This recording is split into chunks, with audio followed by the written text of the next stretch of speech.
If you're a songwriter who's bored with their chords and sick of using the same old sequences over and over again, then this video is for you, because I'm going to show you a way to access 10 times as many chords as you're currently using in 2 simple steps. And what I'm really going to focus on is how to practically use borrowed chords, chords that are outside of the key that you're writing in. These are the chords that often jump out and grab our attention, the moments that create surprise and delight as you're listening through a song.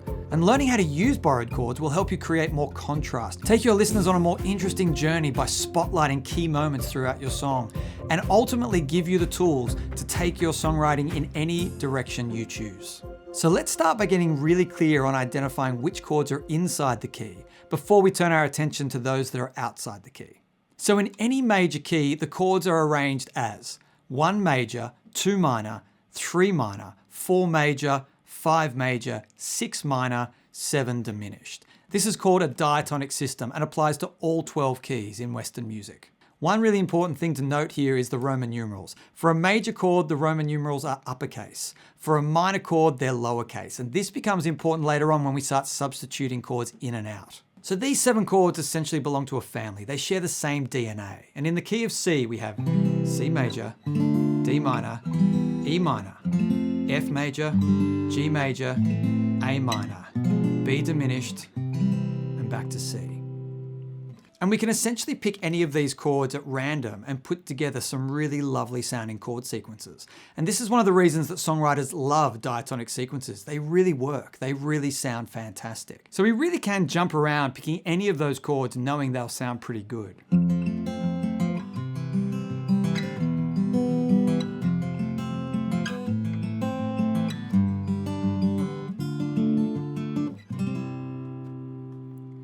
But rather than just jump around randomly, ideally what we want to do as songwriters is make deliberate choices with our chords and construct chord progressions with a certain mood that really support the narrative of our song. And to do this, we need to look at one of the key principles with chord progressions, and that is this idea of home and away. In any key, the one chord is the tonic. It is the home chord. It is the tonal center of our song. All the other chords are away chords. And understanding that these chords have different functions really helps us make deliberate choices when choosing our chords. For example, if we wanted to create a chord progression that had a feeling of being at home and then going away and staying away for a little while before returning home, we could do it like this.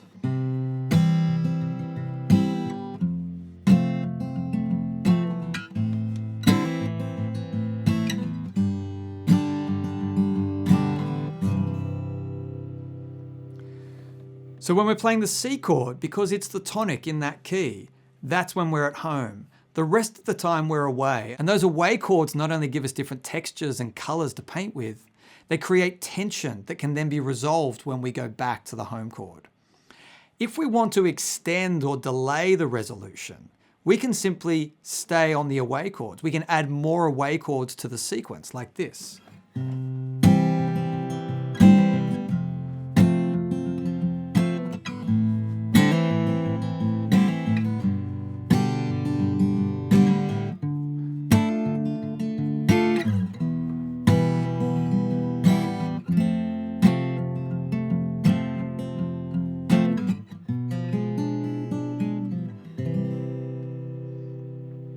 So you can hear that as that sequence went on, every time I used another away chord instead of resolving back to the one, it increased the tension slightly because it's making the listener wait for that resolution back to the home chord. But regardless of how long the listener has to wait for the resolution, the fact remains that all of those chords go beautifully together. They belong together. But they can also sound predictable and cliche. So this really is the problem.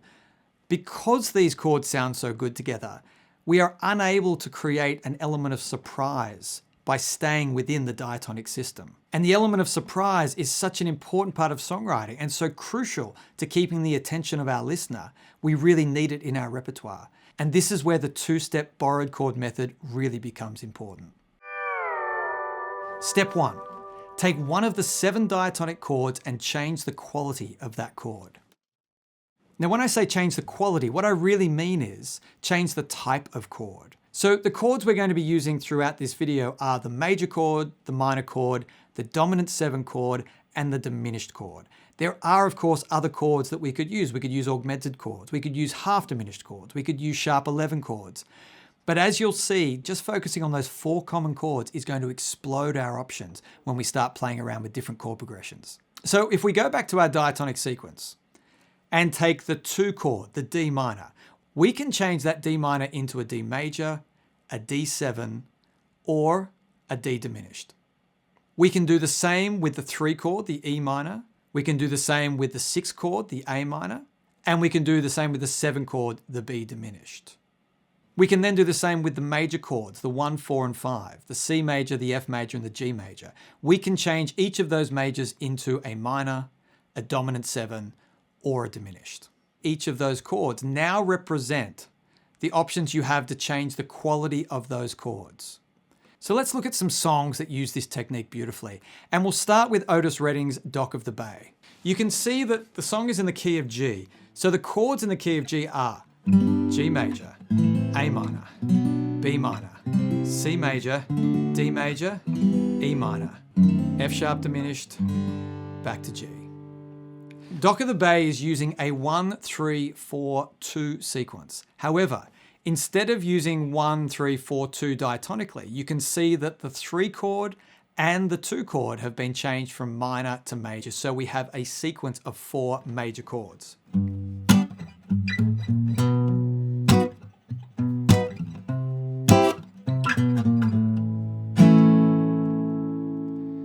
Now, interestingly, if we go back and play them diatonically, this is what it sounds like.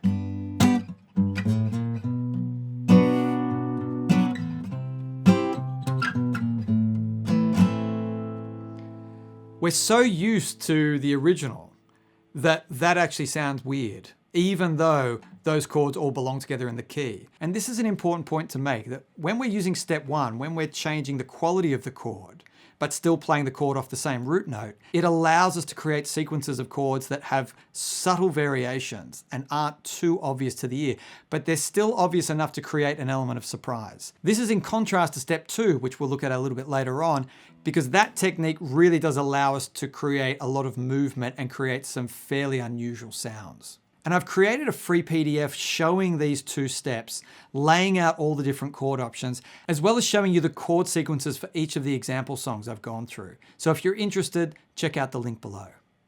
Another great example of this technique is the song Creep by Radiohead. Again, we're in the key of G, and you can see that, like Dock of the Bay, we have the 1 chord going to a major 3, then to a 4, but in this case, we then switch to a minor 4. So in this chord sequence, we're getting the 4 chord appearing diatonically, as it naturally would, and then the quality of that chord is being changed to the minor.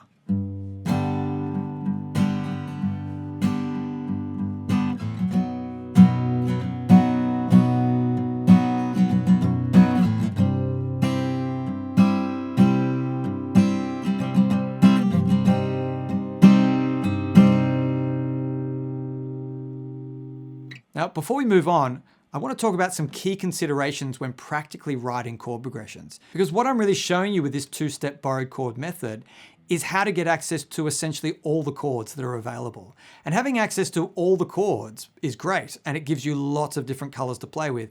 However, we've still got to do the job as songwriters of finding the appropriate chords to the song we're writing. And so these considerations will hopefully help you take the theory and really put it into practice. The 3 considerations that I want to focus on are the order of your chords, the duration of your chords, and the inversions that you're playing. So firstly, let's talk about the order of your chords, because when we're writing a chord progression, we don't hear any of these chords in isolation. We hear them as a sequence.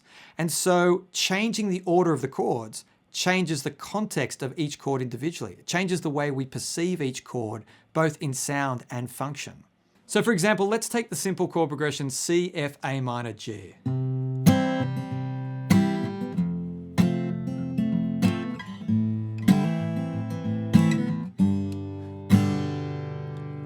It's a 1, 4, 6, 5. Now what I want to do is target the 5 chord, the G, and change the quality of that chord to a G minor. So now we get this.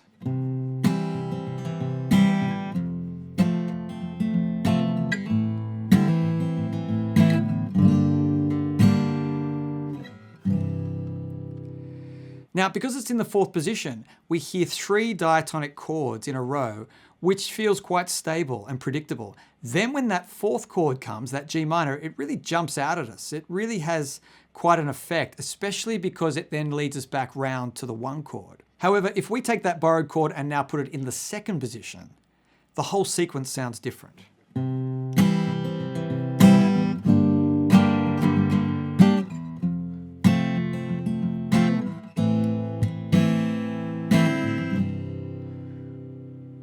So picking a 4-chord sequence and then changing one of them to a borrowed chord is a great exercise. But the real value of that exercise is actually changing the order of that sequence and feeling the difference when the borrowed chord appears in different positions. Secondly, let's talk about duration. Duration really is how long you're holding each chord. And this is one way that songwriters can really create tension and release tension when putting together a chord sequence. For example, let's now substitute that G minor for another borrowed chord. Let's take the 3 minor chord, the E minor, and change it to an E7.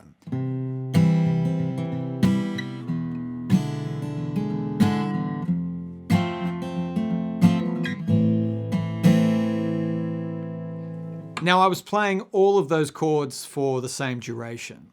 If I now hold the E7, the borrowed chord, longer than the rest, listen to what happens.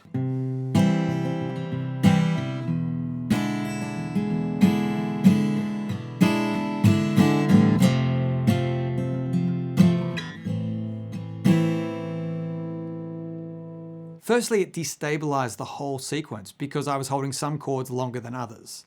But what I was really doing was drawing your attention to that E7 and making you wait. And holding that chord really ramped up the tension, which then allows us to relieve the tension by moving on to the F and the A minor. In contrast, we could really skip over that E7 and just use it as a brief coloration in the sequence.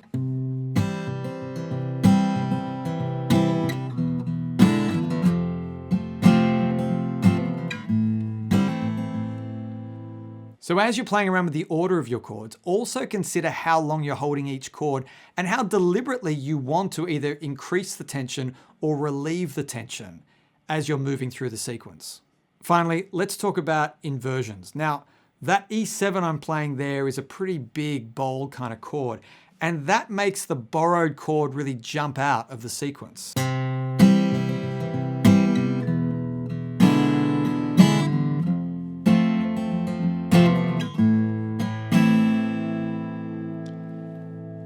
But we can use a different inversion and create a smoother, more subtle sound, like this.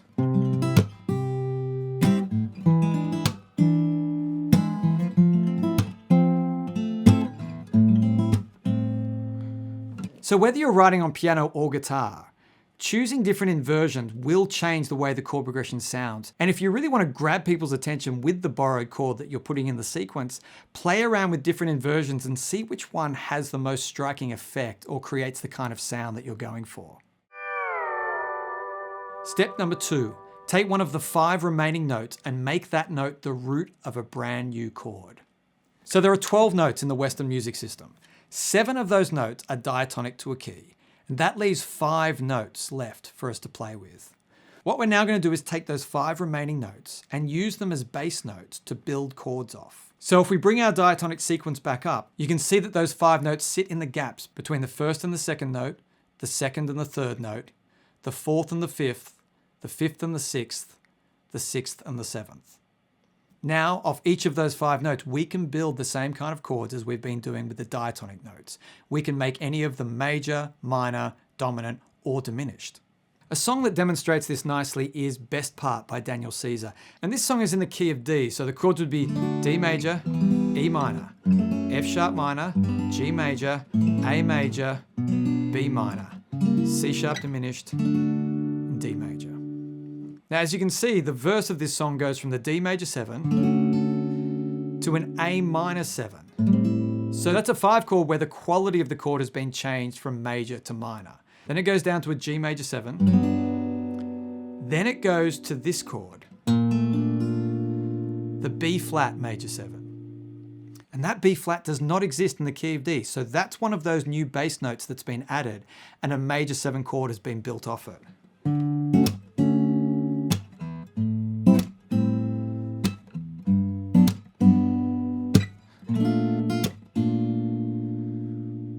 It's a really lovely sound that you hear in a lot of gospel, neo-soul, and R&B.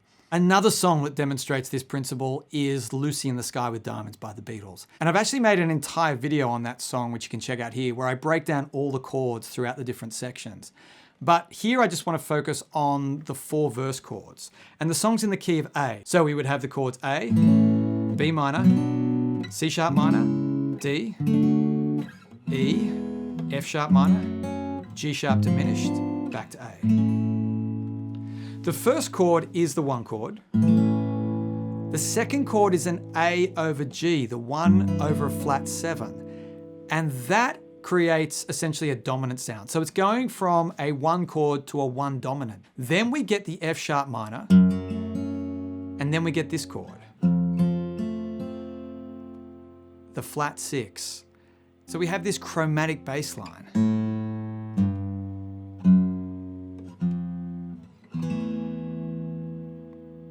Now, if we just review the 4 examples we've looked at throughout this video, you'll see something very interesting. You can see that all 4 of these songs have essentially followed the same pattern. They've all started with the 1 chord. They've then gone to a borrowed chord in 2nd position. They've then gone back to a diatonic chord, and then they've used another borrowed chord in 4th position. And this alternating pattern is a tried and tested way to start incorporating borrowed chords into your songwriting. Because these songwriters know that using borrowed chords in this way keeps the listener engaged, it keeps the song moving. And so when you're experimenting with your own chord progressions, try using this pattern of 1 diatonic, 1 borrowed chord alternating throughout, and play around with the durations and the inversions and see what you come up with. So if we come back and review this 2-step method and look at the options we've now got to play with, the 7 diatonic chords we start with can all have other chords built off them. In this video, we've been focusing on major, minor, dominant, and diminished. But of course, you can add other types of chords, and that will only increase the options you have. Then we have those remaining 5 bass notes that we can build chords off. What we essentially have is now a system for coming up with whatever sound we want. But to demonstrate how you might put this into action, let me play around with a chord sequence and highlight the borrowed chords as I put them in.